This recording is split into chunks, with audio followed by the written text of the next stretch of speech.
Abra sua Bíblia em 2 Timóteo, capítulo 1, versículo 7.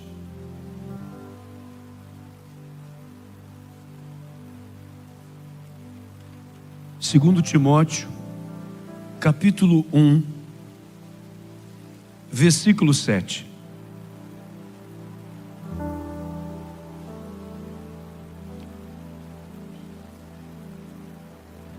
Pois Deus não nos deu espírito de covardia, mas de poder, de amor e de equilíbrio. Pois Deus não nos deu espírito de covardia, mas de poder, de amor e de equilíbrio. Amém. Pode sentar, por favor.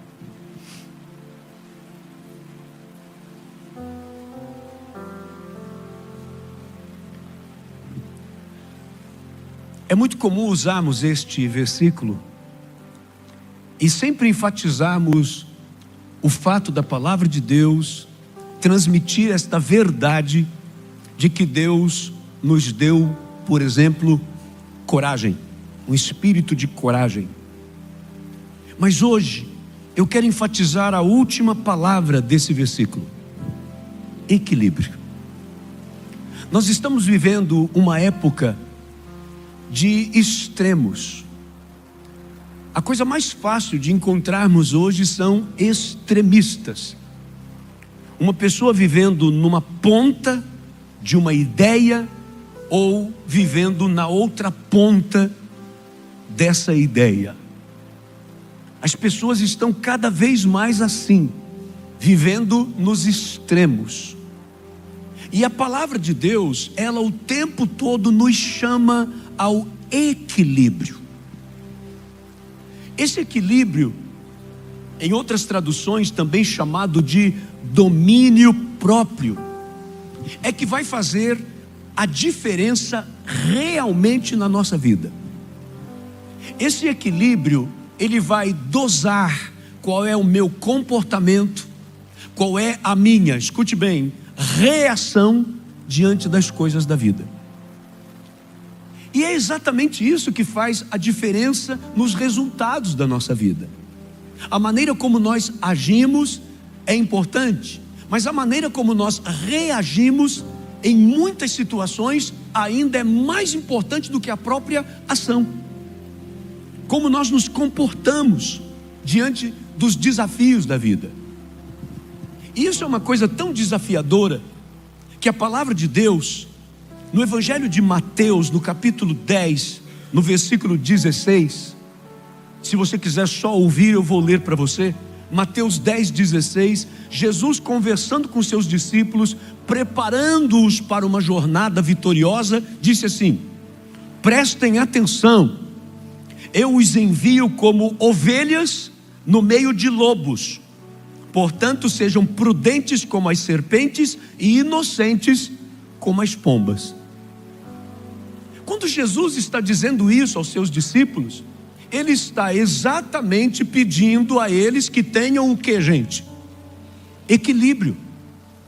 Porque sem a gente trazer aqui todos os detalhes do que uma serpente pode representar, do que uma pomba pode representar, vamos resumir da seguinte forma: quando ele diz aqui serpente e pomba, é como se ele estivesse falando: olha, vocês precisam agir e reagir em alguns momentos pela razão, em outros momentos pela emoção.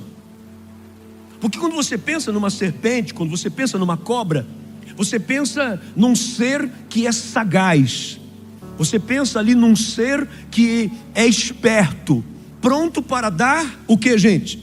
O bote. Pronto para dar o bote. E quando você pensa numa pomba, você pensa na inocência. Ela é usada nos casamentos. Ela é usada quando alguém quer marcar um momento importante de paz, de harmonia. Então, solta-se uma pomba.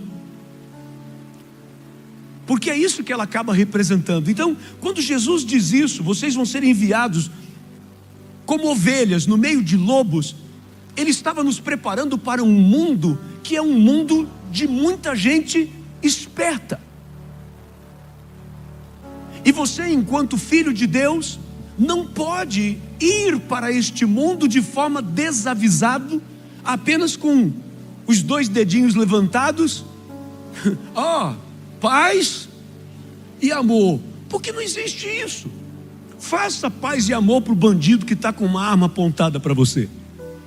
Faça paz e amor no mercado financeiro, onde um está querendo engolir o outro. Faça paz e amor onde você trabalha por comissão, onde cada vendedor está querendo ser melhor do que o outro, querendo tomar as vendas um do outro. Não tem essa de paz e amor. E nós estamos neste mundo, ainda não estamos vivendo no céu, ainda estamos indo para lá. O céu é o nosso destino. Cadê o glória a Deus da igreja? É a hora de abrir um sorriso e aplaudir. O céu é o nosso destino. A nossa morada final não é aqui. Portanto, enquanto nós estamos aqui, nós estamos lutando no terreno do adversário. Porque a Bíblia diz assim, o mundo, vamos ver se os crentes aqui conhecem Bíblia. O mundo jaz no maligno. Então nós vivemos num mundo onde você não precisa ficar espantado em ver a maldade do ser humano, porque a palavra de Deus já nos alertava de que isso estaria acontecendo, e inclusive anunciando uma piora de tudo isso, dizendo que o amor de muitos se esfriaria. É isso que a palavra de Deus nos alerta. Então, diante deste mundo que nós vivemos, nós precisamos ter este equilíbrio se a gente quer vencer. Não dá para você agir o tempo todo de uma forma como se fosse uma pomba, apenas na inocência. Pastor, então nós precisamos ser espertos, nós precisamos ser sagazes? Não, nós precisamos entender o jogo, exatamente para não cairmos nas armadilhas. Você não precisa entrar neste jogo, porque isso não combina com você, não são as suas armas, mas você precisa entender esse jogo. É isso que a palavra de Deus está nos ensinando. Se você prestar atenção, você vai ver em Jesus que nem de longe você encontra ingenuidade no comportamento dele. Apesar de ser santo, de ser perfeito, de ser todo amor, mas ele também entendia o jogo. Ele entendia o que estava acontecendo. Quantas vezes ele curava uma pessoa e dizia assim: não conte para ninguém, porque não era hora de contar. Ele sabia, se ficasse uma grande propaganda do que ele estava fazendo, iriam prendê-lo antes da hora, e ele ainda tinha muita coisa para fazer, muita coisa para realizar. Então ele tinha esse entendimento, discernimento de cada momento que ele estava vivendo. E nós precisamos também saber lidar com a razão e a emoção. Nós precisamos ter esse equilíbrio. Quando um pai, ele não consegue dosar isso na criação dos seus filhos, quando ele não consegue usar da razão e usa só da emoção, ele está estragando esse filho. Vou te dar um exemplo. O pai, quando digo pai, me refiro ao pai e à mãe. O pai e a mãe, que ele só vive no relacionamento emocional com seus filhos, ele não consegue corrigir, ele não consegue ensinar, ele não consegue dar um castigo se for necessário. Alguns inclusive dão o castigo e depois vão pedir desculpa para o filho. Estou exagerando ou você já viu situações desse tipo? O pai dá o castigo e depois deu o castigo merecidamente, porque a criança aprontou, foi a maneira que ele encontrou de corrigir, mas depois ele vai lá e pede desculpa. Você desculpa o papai, viu? O papai teve que fazer isso, você desculpa, viu? A criança, aquilo é sagaz, não se engane, tem sagacidade ali. Davi diz que o filho do homem, ele é comparado com o filhote de uma serpente. É o que diz a palavra. Então a criança, ela está sempre pronta para dar um desdobro em você. Ei, dê um castigo numa criança, se for preciso, dê umas palmadas e manda ela ir para o quarto. e ela vai fazendo um escândalo, chorando, e lágrimas para todos os lados. Vá pela ponta dos pés depois e vá ver como é que está essa criança no quarto. Ela está brincando, ela está rindo. Quando ela te vê, o que ela faz?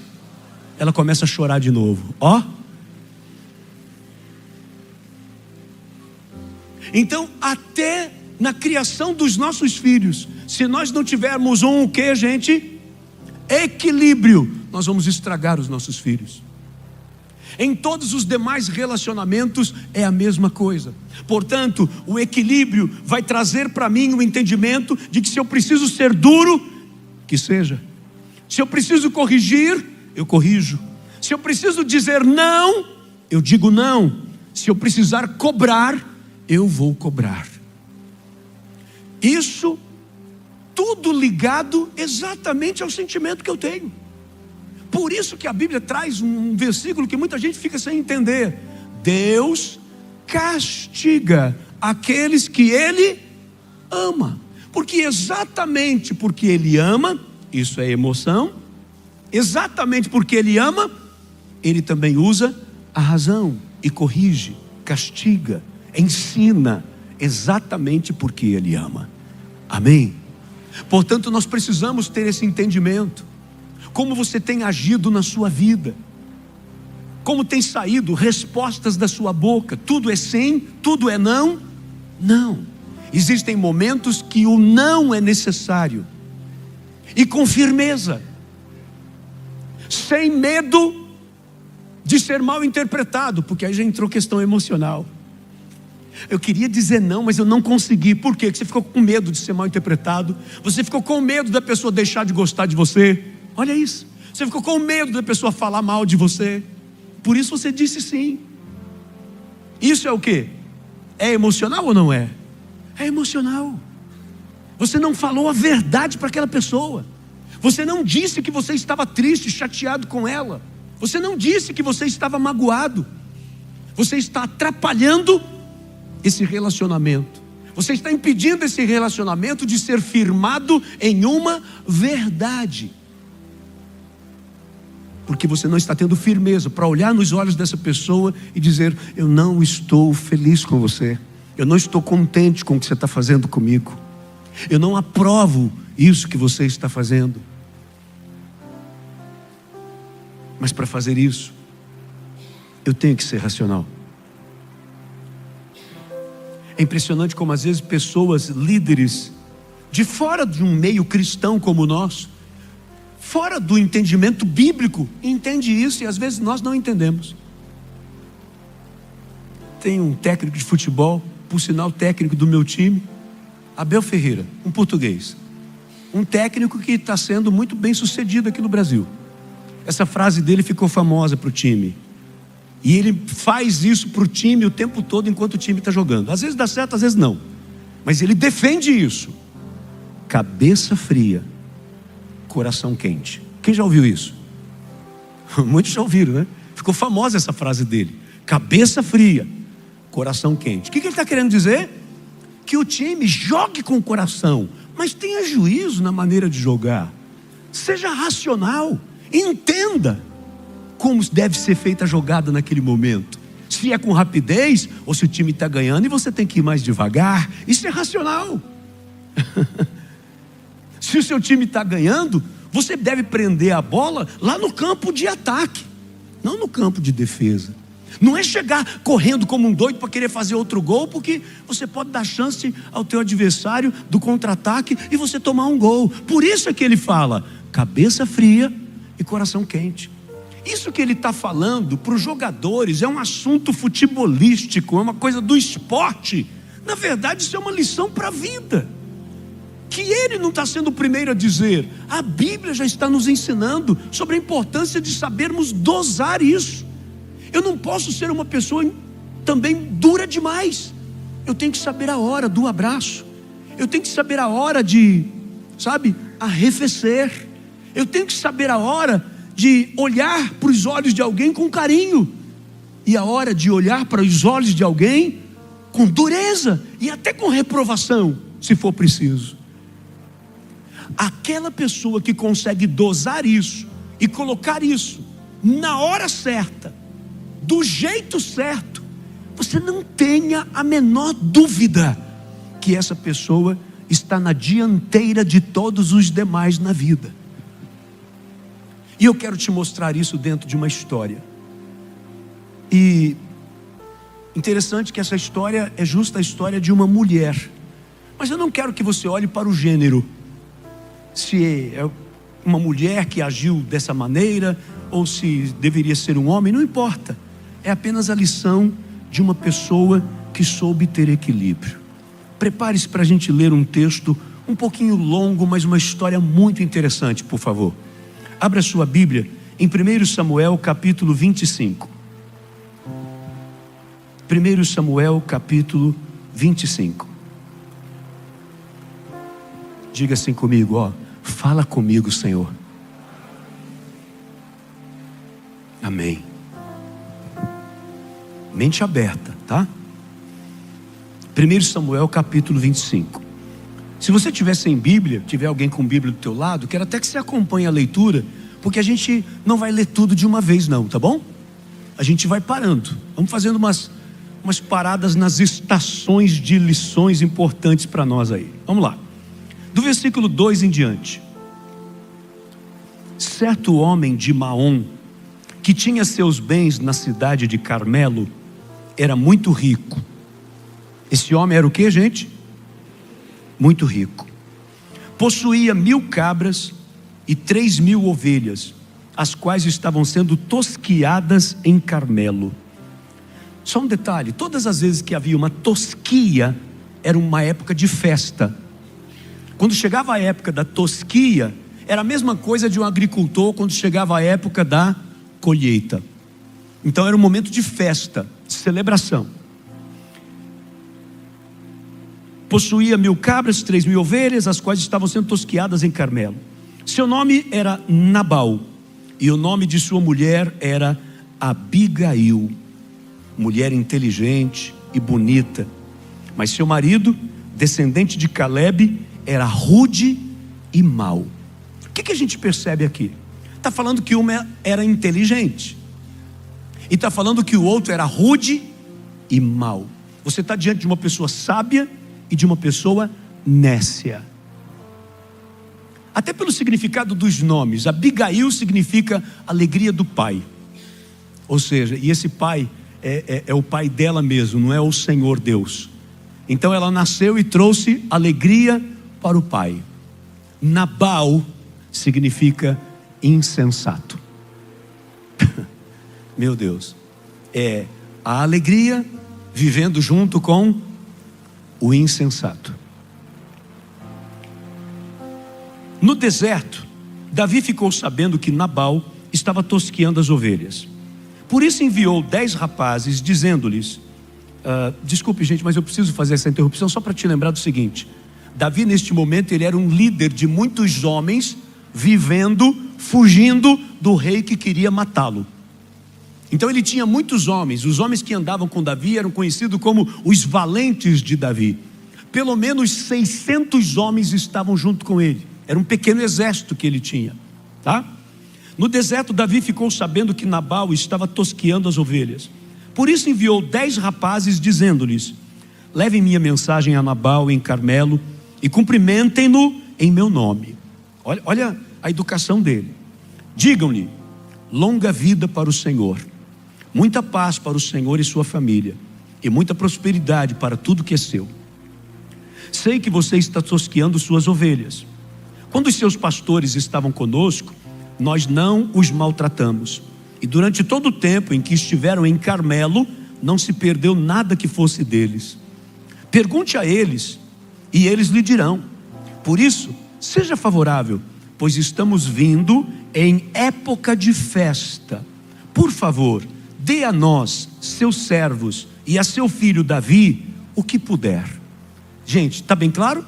Ele está pedindo que este homem muito rico, num momento de festa, o ajudasse, desse alimento para o pessoal dele. E ele nem colocou uma quantia, o quanto puder, e os fez lembrar: quando os seus pastores estavam cuidando das suas ovelhas aí no pasto, nós protegíamos eles, não deixávamos chegar nenhum dos malfeitores, dos ladrões, para roubar as ovelhas ou para maltratar os seus funcionários, os seus pastores. Foi isso que ele explicou. Os rapazes foram e deram a Nabal essa mensagem, versículo 9, em nome de Davi, e ficaram esperando. Nabal respondeu então aos servos de Davi: quem é Davi? Ele sabia quem era. Ele está sendo aqui irônico. Quem é esse filho de Jessé? Hoje em dia muitos servos estão fugindo de seus senhores. Por que deveria eu pegar meu pão e minha água e a carne do gado que abati para meus tosquiadores e dá-los a homens que vêm não se sabe de onde? Então os mensageiros de Davi voltaram e lhe relataram cada uma dessas palavras. Davi ordenou a seus homens: ponham suas espadas na cintura. Assim eles fizeram, e também Davi. Cerca de 400 homens acompanharam Davi, enquanto 200 permaneceram com a bagagem. Um dos servos disse a Abigail, mulher de Nabal: do deserto, Davi enviou mensageiros para saudar o nosso Senhor, mas ele os insultou. No entanto, aqueles homens foram muito bons para conosco, não nos maltrataram, e durante todo o tempo em que estivemos com eles nos campos, nada perdemos. Dia e noite eles eram como um muro ao nosso redor, durante todo o tempo em que estivemos com eles, cuidando de nossas ovelhas. Escute, gente, aqui já começa uma lição. Esse empregado de Nabal, quando ele vê tudo isso acontecendo e fica sabendo que Davi estava vindo contra eles, seria muito natural de que ele fosse direto com Nabal, para contar para ele: olha, isso aí que o senhor fez deu ruim. Agora Davi está vindo com 400 homens e diz que não vai sobrar ninguém, vai matar até crianças aqui. Mas ele sabia que Nabal era um homem insensato. Ele foi falar direto com quem? Com a esposa, com Abigail. Isso aqui nos dá uma lição, gente. As pessoas desequilibradas não são procuradas. Elas não são procuradas. Na hora que você tem um problema, você procura uma pessoa equilibrada. Na hora que você tem um problema, você procura uma pessoa sensata, não insensata. Você quer saber de fato o que fazer. É interessante, este homem foi com a esposa e não com o marido para fazer esse questionamento. Aí no versículo 17, agora é o rapaz ainda falando com a patroa, viu? Agora leve isso em consideração e veja o que a senhora pode fazer. Isso não era comum não, gente. As ações eram sempre partindo dos homens, mas essa mulher, ela era diferenciada. Veja o que a senhora pode fazer, pois a destruição paira sobre o nosso Senhor e sobre toda a sua família. Ele é um homem tão mau que ninguém consegue conversar com ele. Olha aí. E era um homem rico. O que me chama a atenção é que se ele era rico, ele não era rico à toa. Gente, ser rico, a não ser que você tenha já nascido numa família rica, é muito difícil você ficar rico. Então com certeza Nabal era um homem inteligente financeiramente. Com certeza ele era um homem bom para negociar. Mas às vezes as pessoas são tão boas para ter, mas não são boas para reter. São muito boas para alcançar alguma coisa, mas não são boas para guardar o que foi alcançado. A gente percebe claramente que o que faltava para Nabal era o que sobrava na esposa. Faltava para ele inteligência emocional. Inteligência emocional. Ele não tinha equilíbrio. Era um homem rude e mau. Quem estava dizendo isso era o seu próprio funcionário. Versículo 18. Olha a ação de uma pessoa que tem equilíbrio. Ele sabe reconhecer o momento de esperar, mas também sabe reconhecer a hora que tem que agir na hora. Não dá para deixar para depois. E o versículo 18 começa com essa palavra: imediatamente Abigail pegou 200 pães, 200 vasilhas de couro cheias de vinho, 5 ovelhas preparadas, 5 medidas de grãos torrados, 100 bolos de uvas passas e 200 bolos de figos prensados, e os carregou em jumentos. E disse a seus servos: vocês vão na frente, eu os seguirei. Ela, porém, nada disse a Nabal, seu marido. Ela o conhecia. Ela sabia que se falasse com ele, teria problema. Se falasse com ele, talvez ele ficaria mais irritado ainda. Ele ia para cima da confusão e não sobraria uma pessoa viva da sua família. Olha a prudência. Por favor, antes da gente continuar, olha aqui para mim, escute isso. Quantas pessoas que, por não ter esse equilíbrio, não sabe a hora de falar, não sabe a hora de conversar, não consegue discernir o espírito do outro. Quantas pessoas que estão vivendo ao lado de alguém há 5, 10, 15, 20, 30 anos e ainda fica se espantando com atitudes daquela pessoa que eram totalmente previsíveis. E você parece que ainda faz uma graça consigo mesmo de querer se espantar. Quer ver? Vou te dar um exemplo. Imagine que você precisa tratar de um assunto extremamente importante que vai ter que envolver toda a família, vai precisar do apoio de todo mundo para que aquilo seja alcançado. Inclusive é uma coisa boa, mas você sabe que tem uma pessoa ali na sua casa, que essa pessoa tem sempre uma palavra negativa. É dela. Essa pessoa tem sempre uma palavra para baixo. E aí, escute só, gente, como é importante você ter esse discernimento e esse equilíbrio. Você sai de um momento extremamente animado, entusiasmado, com uma equipe onde você está tratando coisas aqui, e agora você tem que levar essa notícia para dentro da sua casa. Aí você sai, que maravilha, que maravilha, que maravilha, e de forma desavisada, imprudente, aliás, é outra palavra usada naquele primeiro versículo que a gente leu, quando fala sobre equilíbrio. As outras duas traduções que você encontra é equilíbrio, você encontra também outras traduções, domínio próprio, e você encontra a palavra prudente. Isso quer dizer que o significado é o mesmo. Por isso que a Bíblia diz assim, os filhos das trevas são mais o quê? Prudentes do que os filhos da luz. O que isso quer dizer? Está querendo dizer que às vezes as pessoas das trevas têm mais equilíbrio para decidir as coisas do que as pessoas que são de Deus. Tá? Aí essa pessoa acabou de chegar aqui e já fala: olha, vai acontecer isso. Você já sabe como é essa outra pessoa. Ela vai receber aquilo e parece que ela já está com um balde, não é de água fria não, é de gelo, e vai jogar na sua cabeça. E depois você sai reclamando, dizendo assim: nossa, que coisa, viu? Olha lá, você viu? Viu só como é que essa pessoa respondeu para mim? Aí eu vou e pergunto assim: é a primeira vez que ela faz isso? Não, é sempre desse jeito. Se é sempre desse jeito, era previsível. Se era previsível, você não devia ter chegado desse jeito. Vamos lá? Eu gosto de usar essas cenas que fica mais marcado na sua mente. Você está aqui, recebeu toda a notícia boa aqui, está se preparando aqui, agora você tem que transmitir isso lá. Lá você já conhece e sabe que talvez não vai vir de uma forma tão positiva. Então você vem aqui, todo alegre, aqui você para. Respira, pensa, planeja, encontre palavras que vão funcionar como chave para essa pessoa. Você já sabe como ela funciona? Quem está me entendendo, gente? Eu estou te dando resposta aqui de uma pergunta de milhões, viu? Isso aqui muda a história de muita gente. Isso aqui salva a vida de muita gente. Então não vá, espere. Se você tem controle, se você tem domínio próprio, você não vai no ímpeto de toda a sua euforia e alegria, porque você vai tomar um banho de água gelada.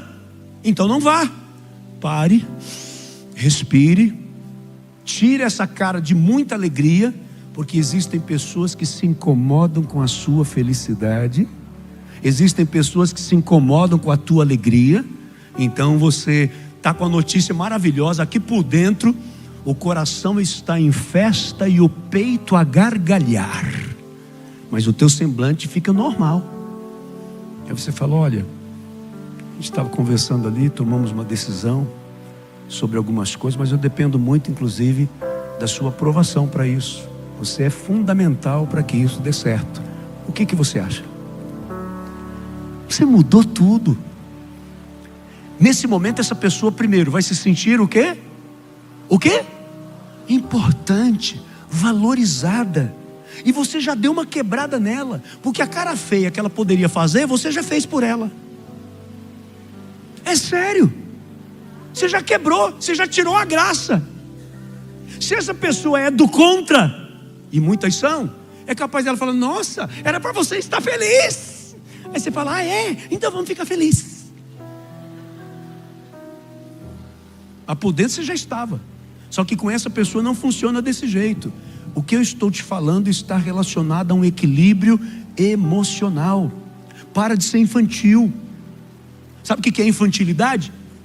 É você chegar com tudo aqui, recebe um chá gelado da pessoa e depois você sai reclamando: nossa, olha o que essa pessoa fez. Eu volto a dizer: foi a primeira vez? Não, é sempre assim. Se é sempre assim, então você deveria já saber, e por saber deveria mudar seu comportamento. Se você quer provocar uma reação diferente, tenha você uma ação diferente. Então a reação poderá ser diferente. Seja simples como a pomba, mas prudente como a serpente. Quem está entendendo? Então essa é a questão dessa mulher.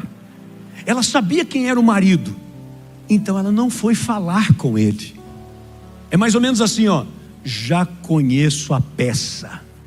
Se eu for falar, vai dar problema, vai aumentar o problema. Ao invés dele me ajudar a resolver, vai aumentar o problema. Ele vai apressar o massacre da nossa família. Então ela foi e não falou nada para ele. Ela sabia o marido que ela tinha. A história está interessante? Está trazendo lição para a sua vida? Está fazendo você pensar? Posso continuar? Então vamos lá. Versículo 20. Enquanto ela ia montada num jumento, encoberta pela montanha, Davi e seus soldados estavam descendo em sua direção, e ela os encontrou. Davi tinha dito: olha só, de nada adianta proteger os bens daquele homem no deserto, para que nada se perdesse. Ele me pagou o bem com o mal. Que Deus castigue Davi e o faça com muita severidade, caso até de manhã eu deixe vivo um só do sexo masculino e de todos os que pertencem a Nabal. Esse era o pensamento de Davi. Ou seja, ele estava indo para destruir. Quando Abigail viu Davi, olha só, gente, desceu lentamente do jumento. Quem está lendo? Desceu depressa do jumento e prostrou-se perante Davi, rosto em terra. Ela caiu a seus pés e disse: meu senhor, a culpa é toda minha. Por favor, permite que tua serva te fale. Ouve o que ela tem a dizer. Meu Deus do céu, que mulher! Que mulher! Primeiro, humildade. Ela chega e depressa se prostra aos pés de Davi. Se prostra aos pés de Davi. Segundo, na sua fala, ela não começa já falando tudo. Ela pede permissão para falar. Eu sei que toda mulher é assim, mas estou enfatizando essa porque está o caso dela aqui na Bíblia, né? Eu sei que toda mulher faz isso, né? Levanta o dedinho assim, né? Minha vez na senha. É impressionante. Às vezes o marido chega em casa, a mulher não pergunta: como foi seu dia? Tá tudo bem? E aí, esse trânsito doido, hein? Ah, mas eu sei que você tirou de letra, porque você é um motorista fora de série. Quebrou o cara. O cara chegou azedo. Já quebrou ele. Você já quebrou ele só com essa frase. Esse trânsito doido, hein? Maluco, né? Mas você tirou de letra, porque Meu Deus, você é demais. Tem hora que eu vejo você estacionando o carro e falo, como é que ele colocou o carro nessa vaga aqui? Cabia 3. Mas o cara gosta de ser elogiado. E é a maneira de você quebrar o cara. Estou falando sério, gente, não estou brincando. É a maneira de você quebrar o cara. Se ele chegou azedo, pronto para descontar a raiva dele, do trânsito ou de qualquer outra coisa em você, já não vai acontecer isso. Mas tem mulher que não faz isso. O cara pisa para dentro de casa. Às vezes vem uma frase assim: sabe o que seu filho fez hoje? Logo de cara ela já está querendo dizer que ela deixou de ser mãe, né? Porque a criança aprontou, então ela não é mãe mais. Agora é teu filho. Sabe o que o teu filho fez hoje? O cara não entrou para dentro de casa direito. Não tirou o sapato. Entenda isso, que acontece também em relação do homem com a mulher. Essa falta de sabedoria. Só que eu estou pegando este caso aqui. Mas eu te alertei no começo. Não é uma questão de gênero. É uma questão da gente enxergar aqui a qualidade que deve existir no homem e deve existir na mulher. Esse equilíbrio, esse domínio próprio, essa prudência. E essa mulher teve isso. Ela não começou, olha, porque, sabe por que eu estou aqui? Porque me disseram, você está indo lá em casa para matar todo mundo. Ela não falou isso. Ela se ajoelhou diante dele, se prostrou, colocou o rosto em terra e falou assim: o senhor me permite falar? O senhor me deixa ter um dedo de prosa aqui com o senhor? Que mulher! Olha o equilíbrio. Ela assumiu culpa que nem era dela. Aí ela continua e diz assim, ó: meu senhor, não des atenção àquele homem mau, Nabal. Ele é insensato, conforme o significado do seu nome, e a insensatez o acompanha. Contudo, eu, tua serva, não vi os rapazes que meu senhor enviou. Ela está querendo dizer: teria sido diferente, eu os teria recebido muito bem, eu teria atendido o seu pedido. Por isso ela está dizendo que a culpa foi dela. Onde é que eu estava que eu não vi? Olha que bonito isso. Diferente das pessoas que em qualquer discussão quer sempre ter a razão. Você está percebendo? Alguns momentos você pode ter convicção que você tem razão naquela discussão, mas se você sabe que não vai valer a pena discutir, não discuta. Não discuta. Vai chegar o momento dessa pessoa chegar com você e de alguma forma apresentar as desculpas dela, que talvez não venha em palavras, talvez venha com algum gesto, talvez vai te dar um presente, talvez vai fazer uma brincadeira. Já viu isso? Tem gente que faz a brincadeira com você, te ofendeu, aí você fica murcho, aí daqui a pouco a pessoa, ei, não sei o que lá. Às vezes vem com uma brincadeira sem graça, mas é o jeito dela, é o que ela consegue para pedir desculpa. E da sua parte, inteligentemente, aceite. Então ela chega diante dele e assume uma culpa que na verdade ela não tinha. Versículo 26: agora, meu Senhor, juro pelo nome do Senhor e por tua vida, que foi o Senhor que te impediu de derramar sangue e de te vingares com tuas próprias mãos, que teus inimigos e todos os que pretendem fazer-te mal sejam castigados como Nabal, e que este presente que esta tua serva trouxe ao meu Senhor seja dado aos homens que te seguem. Esquece, eu te suplico, a ofensa, olha isso, gente, de tua serva.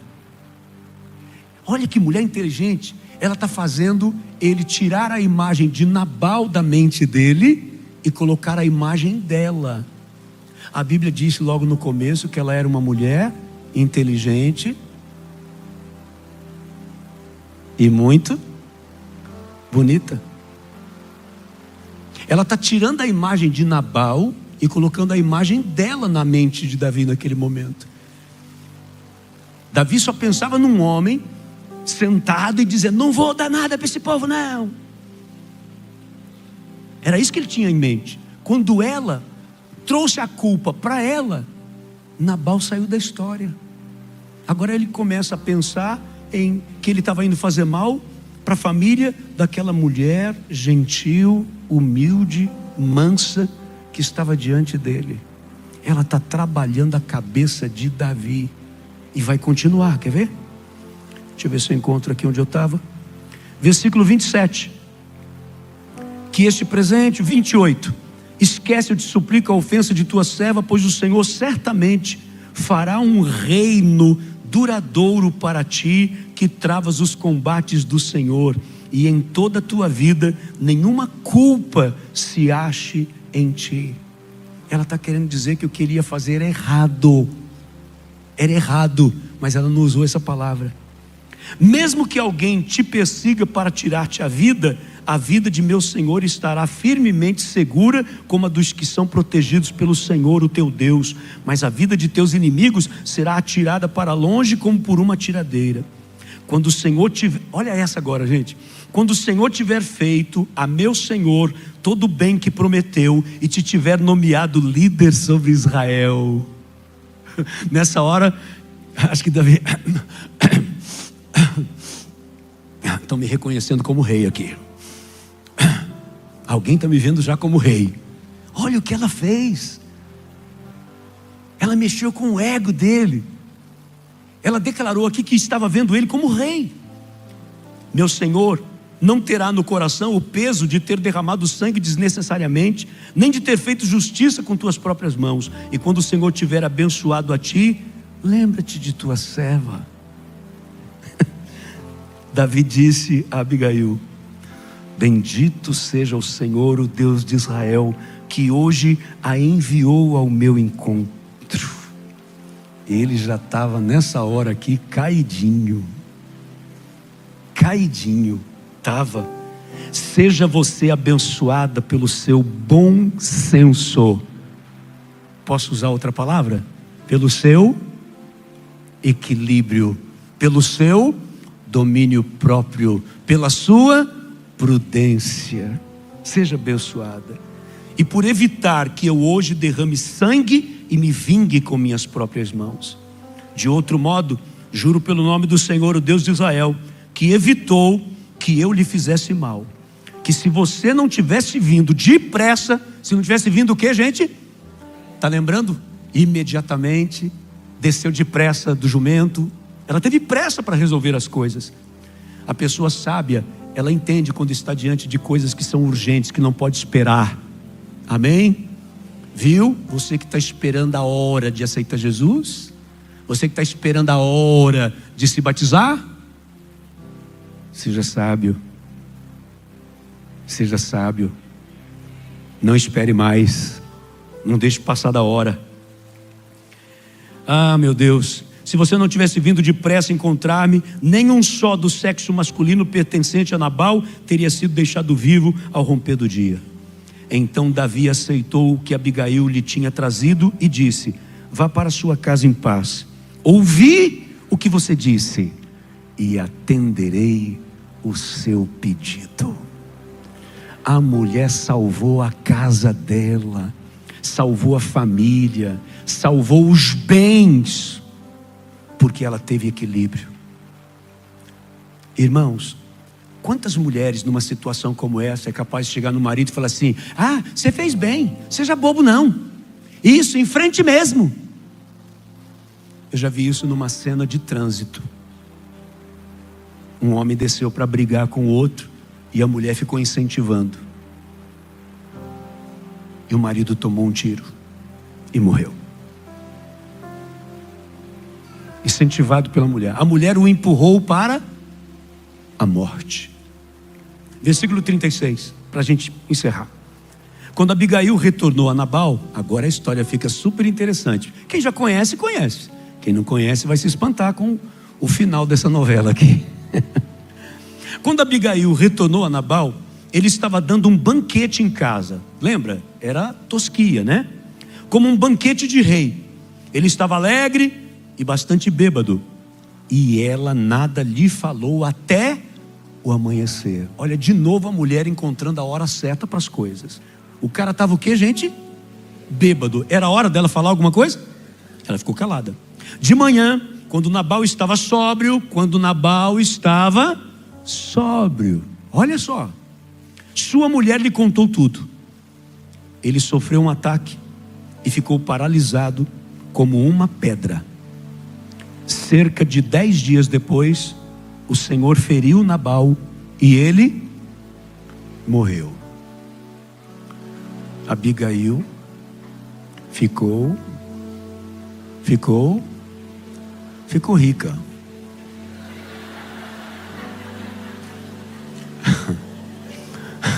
Abigail ficou rica, poderosa, dona da fazenda.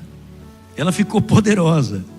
Quando Davi soube que Nabal estava morto, disse: bendito seja o Senhor, que defendeu a minha causa contra Nabal, por ter me tratado com desprezo.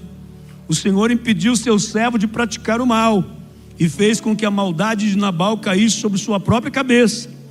Então Davi enviou uma mensagem a Abigail, pedindo-lhe que se tornasse sua mulher. Seus servos foram, a mulher estava viúva. Seus servos foram a Carmelo e disseram a Abigail: Davi nos mandou buscá-la para que seja sua mulher. Ela se levantou, inclinou-se rosto em terra e disse: aqui está a sua serva, pronta para servi-los e lavar os pés dos servos de meu senhor. Olha ela de novo conquistando os funcionários. Do mesmo jeito que ela tinha conquistado os funcionários dela, já estava conquistando os funcionários de Davi. Abigail logo montou num jumento, teve pressa de novo, e acompanhada por suas 5 servas, foi com os mensageiros de Davi e tornou-se sua mulher. Que história! Ah, se eu fosse um cineasta, eu fazia um filme dessa história muito bem feito, porque é lindo demais você ter todas as lições que nós tivemos aqui. O que essa história nos ensina? Você está achando que essa história está isolada na Bíblia? Ela até poderia estar, se não fossem tantos outros versículos como estes que já lemos, que mostram a importância do equilíbrio, da prudência, do domínio próprio. Como a palavra de Deus valoriza a importância da gente saber lidar com as nossas emoções. A palavra de Deus nos diz que vale muito mais um homem que consegue dominar suas emoções do que uma cidade fortificada. Isso é o equilíbrio. Olhe para mim. Com certeza, a maioria ou a totalidade dos problemas que você está enfrentando foram originados nas questões emocionais. Ah não, pastor, você está enganado, meu problema é financeiro. E se você me contar a sua história financeira, eu vou encontrar problema emocional na sua história financeira. Talvez você esteja quebrado porque você não conseguiu dizer não. E se não conseguiu dizer não, seu problema é emocional. Talvez você esteja quebrado porque você comprou mais do que você precisava e poderia pagar. Então o seu problema é emocional. Você comprou um carro que você não podia pagar porque esse carro tinha que ser apresentado aos olhos das pessoas que te cercam, e elas dizendo que você é o cara ou que você é a mulher empoderada. Problemas emocionais. A maioria dos problemas. Ah, pastor, é que o meu caso foi um sócio que levou tudo que eu tinha. Eu vou mostrar para você que esse sócio já tinha dado todos os sinais para você de que um dia iria fazer isso, e as suas questões emocionais cegou você e impediu você de perceber isso na pessoa. Então a maioria dos problemas que nós enfrentamos, eles são de ordem emocional. Isso quer dizer que nós precisamos desse equilíbrio na nossa vida, em nome de Jesus. Se você alcançar esse equilíbrio, é isso que te conduzirá a vitórias extremamente grandes e importantes. Lembra no começo quando eu falei de um testemunho que eu quero autorização da pessoa para contar? Pelo menos isso eu posso contar sem falar a pessoa. Ela me fala do pai, que o pai é uma pessoa extremamente poderosa nas suas funções, sem nenhum problema financeiro. ela também atingiu na sua área posições elevadas, sem nenhum problema financeiro, mas com uma vida interiormente, ela e a família, destruída. Você está entendendo? Não é ter alguma coisa que faz de você uma pessoa poderosa, mas é quando você consegue ter domínio sobre as suas próprias emoções.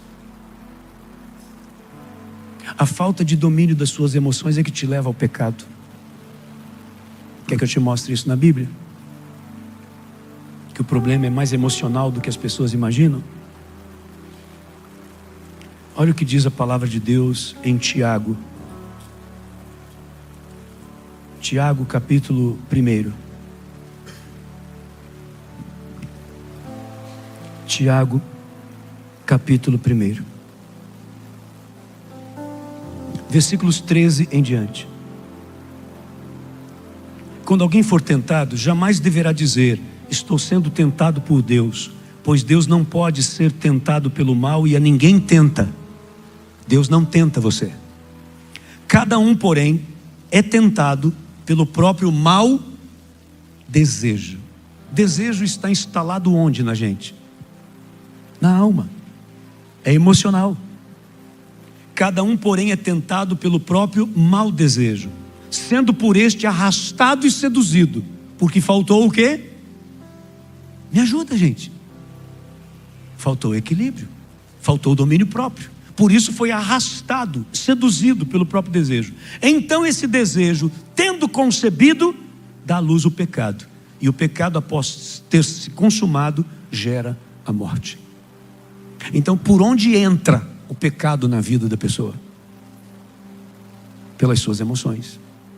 Quando ela não tem o domínio, quando ela não tem o controle, ela busca atender um desejo, ainda que esse desejo seja errado, seja relacionado a finanças, a desonestidade, seja relacionado a questões sexuais. Ela busca algo que ela sabe. Você não precisa dizer para ela que aquilo está errado, ela sabe. Só que ela não se controla. Ela não tem domínio. Ela não tem equilíbrio. E por isso ela cai. Então esse é o segredo. Pastor, eu não consigo. Ah, como Deus é maravilhoso. Ele não fica esperando que a gente consiga isso sozinho. Por isso Ele enviou o Espírito Santo de poder.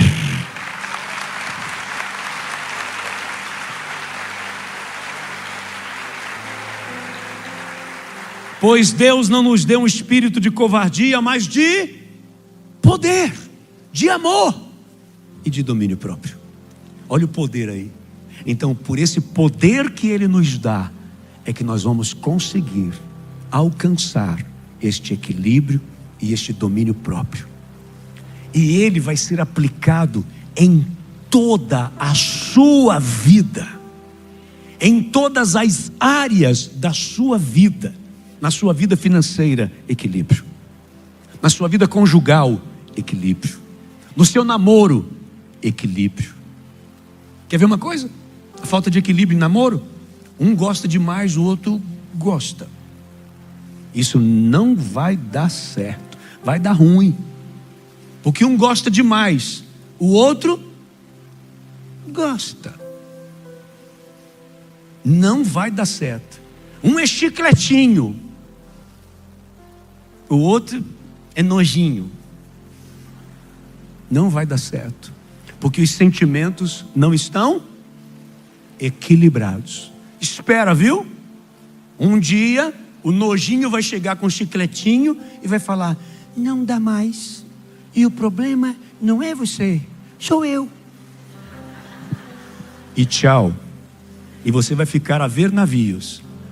E se gostou demais, foi o seu mal. Como diz a canção. Amar demais, gostar demais, foi o seu mal. Se você tivesse, quem sabe, gostado menos, talvez teria dado certo. Mas você não teve equilíbrio em tudo na vida. Isso aqui que nós estamos tratando. Igreja, se você for exagerado, você se torna fanático. E você não agrada nem o Deus que você supõe estar servindo. Porque Ele também não quer o teu fanatismo. Ele em primeiro lugar, sempre. Acima de todas as coisas, sempre. Ele como único Senhor e Deus da nossa vida, para toda a vida. Isso sim. Mas fanatismo, não. Deus não quer isso. Porque Ele mesmo quer o nosso equilíbrio. Amém? Digam graças a Deus. O fanatismo tem feito pessoas tirar a vida dos outros em nome de Deus. Isso é fanatismo. Deus não quer isso. Deus é amor. Deus é amor. Amém?